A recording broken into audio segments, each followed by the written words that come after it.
Welcome to my new video. आज फेरि नयाँ ब्लगको सुरुवात भइसकेको छ। इट्स मी संज्ञा, हजुरहरूलाई स्वागत छ मेरो न्यू भिडियोमा। अब चाहिँ आज म के गर्न लाग्दैछु भन्दाखेरि यस्तो गर्मी भएको कारणले चाहिँ मलाई ब्लग स्टार्ट गर्नै मन लाग्दैन क्या। बिहान यस्तो धेरै काम भएको थियो अनि अहिले खाजा खाने बेलामा म ब्लग स्टार्ट गर्दैछु।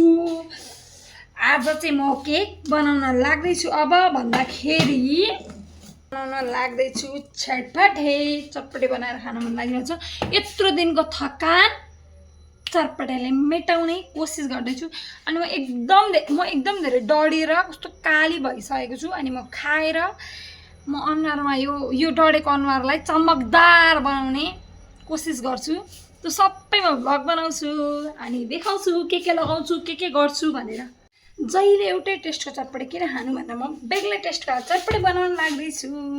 बेग्लै चाहिँ कसरी भनिन्छ भने भुजाको साटो अर्कै भुजा हाल्न लाग्दैछु। त्यसको लागि चाहिँ फर्स्टमा मैले कराई बसाएँ, त्यसमा हाल्नुपर्छ अलिकति नुन हाल्ने अनि यो नुनलाई चलाउने होइन। यो नुन हालेर चाहिँ यो चामल हाल्ने। यो चाहिँ चामल, यो भुजाकै चामल हो, यसले चाहिँ भुजा बन्छ। यसलाई हाल्ने भुट्छु अनि यस्तो चाहिँ यो चाहिँ आफै अहिले तातिँदै गएपछि आफै यो भुजा बन्छ। अनि यसको चाहिँ म चटपटी बनाउँछु आज, तर गिलो होइन सुक्खा।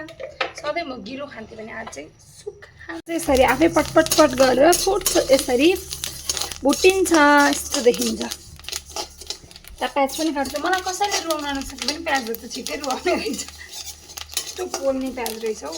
हर्दी चाउचाउको मसला, प्याज, खोर्सानी, काँक्रा, चना, मटर, भट्टा सबै हालिसकेँ। अब इट्स टाइम फर भुजा। यो भुजा यस्तो अस्तिदेखि यो भुजाको खान मन लागिरहेको थियो क्या मलाई चाहिँ। म चाहिँ कहिले काहीँ न्यू पनि केही ट्राई गर्नु मैले चाहिँ खाइसकेको हो, तर आज फेरि। अनि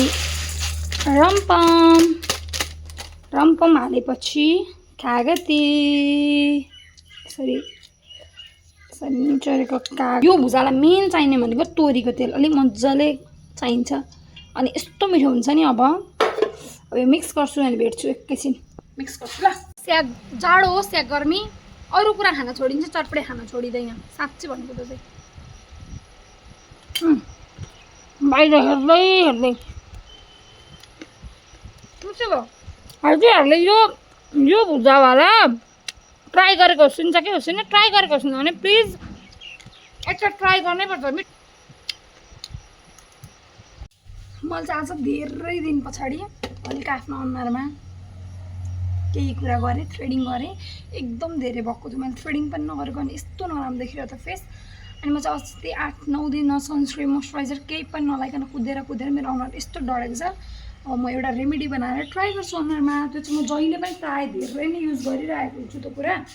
अनि त्यसले चाहिँ मेरो फेसमा राम्रो पनि बनाइरहेको छ जस्तो लाग्छ। अझै घाममा डढेको बेला चाहिँ एकदम राम्रो बनाउँछ। एउटा कचौरा लिने, बेसार, हजुरहरू के भनिन्छ, बेसार भनिन्छ कि के अरे हल्दी भनिन्छ कि के भनिन्छ, थोरै लिने। यति धेरै लियो भने पनि अनुहार पहेँलो हुन्छ, धेरै चाहिँ नलिने। त्यति हर्दी लिने अनि त्यसपछि आउँछ जम्मा 2 कुराले अनुहार चमकदार। दही र हल्दी अब यसलाई मिक्स गर्ने, यो दुईटालाई मिक्स गर्ने अनुहारमा। ल मुख धोएपछि यो पुस्ने एकचोटि फेस लास बालेर ऐना पनि कस्तो पुस्कले पुसेर यसलाई यसरी पुस्ने। यतिको पुसेपछि हुन्छ अनि यसरी एप्लाई गर्ने। एकदम राम्रो हुन्छ क्या यसले चाहिँ। अब म एप्लाई गर्छु है त। अनि एप्लाई गरेर मुख धोएर अनि भेट्छु। अनि कस्तो चेन्ज देखियो कि देखिएन कमेन्टमा लेखिदिन्छु। एप्लाई गरेर 10 मिनटसम्म राख्ने अनि धुने, अरू केही पनि गर्नु पर्दैन। आइडिया